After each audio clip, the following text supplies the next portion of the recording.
Agora, me fala uma coisa, Breno, mudando um pouco de assunto, sobre a sua carteira. Tá bom? A gente, a gente aqui, a gente abre a carteira dos convidados, você sabe como é que é, né? A gente fala aqui de carteira.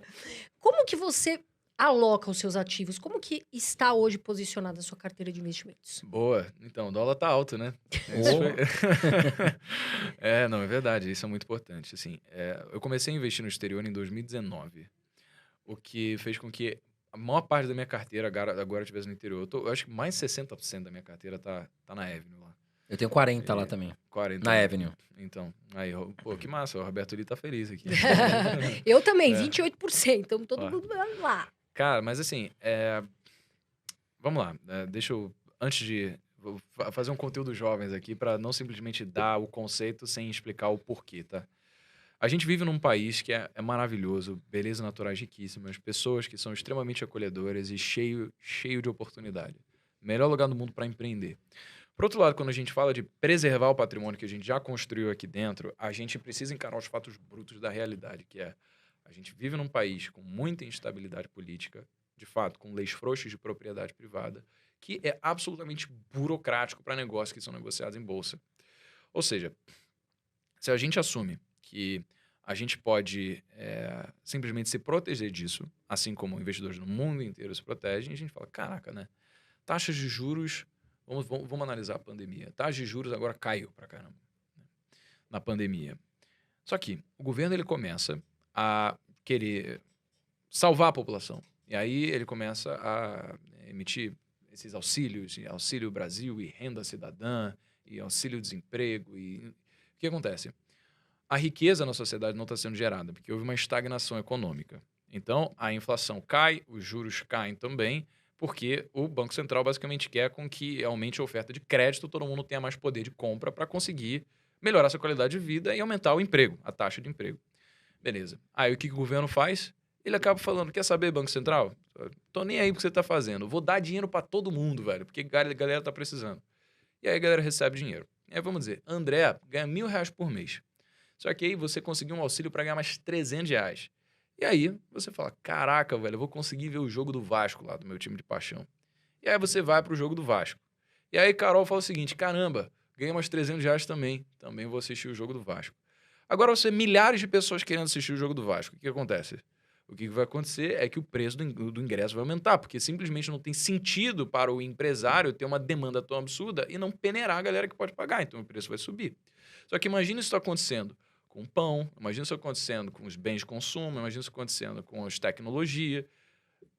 Cara, os preços vão subir. E quem é que mais se ferra quando os preços sobem? O pobre, pô. Porque, né, ou seja, o governo depois ele tem que tentar resolver o problema que ele mesmo criou. Ao dar um incentivo de curto prazo para aumentar a sua popularidade, o pobre acaba se ferrando e depois o governo fala: você que vota em mim, porque eu sei que eu te ferrei, mas eu vou te dar mais dinheiro. E aí o pobre, que obviamente foi desprovido de educação, infelizmente, ele acaba tomando iniciativa a votar em pessoas que vão manter esse ciclo infinitamente. Ou seja, esse é o país que a gente vive.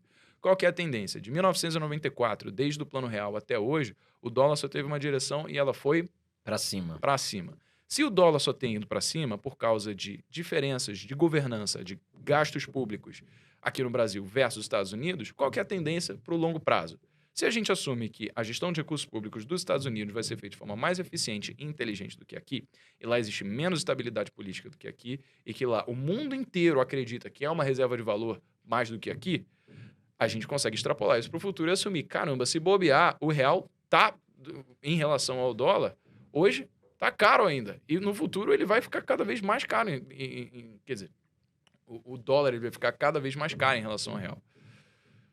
Por isso que faz sentido alocar dinheiro lá fora. Aí, né, nessa mentalidade, comecei a mandar dinheiro lá para a Avenue, comecei a mandar dinheiro para lá. Hoje eu acho que 65% do meu dinheiro tá em dólar. O que está acontecendo com os outros, né, com a outra parte? Uns 15% hoje tem caixa, o que, né, num cenário pré-eleição, é uma coisa um pouco, né, conservadora de se fazer, já que pode ser que... Pode estar tá volátil, né? volátil, a gente não sabe. Às vezes cai bolsa mais 20% aqui, beleza. Pelo menos tem um pouco para comprar mais, sabe? Fundos imobiliários eu não tenho, eliminei da minha carteira, apesar de gostar muito, mas simplesmente porque eu vejo que o custo de oportunidade daquele dinheiro que está em fundos imobiliários pode ser melhor aproveitado com ativos que têm uma baixa capitalização, têm um poder de valorização no futuro. E aí lá no futuro eu posso tentar converter isso daqui para me gerar renda na forma de fundos imobiliários. única e exclusivamente pela minha idade, tá? Hoje, eu não tenho por que viver de renda. Pode ser que eu queira viver de renda daqui a 20 anos. Hoje eu quero multiplicar ao máximo o meu patrimônio. Por isso que... Acumular patrimônio, né? Isso. Então, vamos lá. Eu falei 65% lá fora, 15% em caixa, de 80%. É isso. Os outros 20% devem estar em ações. É mais ou menos isso daí, tá? Mais ou menos isso daí. Talvez com uma margem de erro de 5% para cima ou para baixo. Hoje você não investe em criptomoedas, Breno?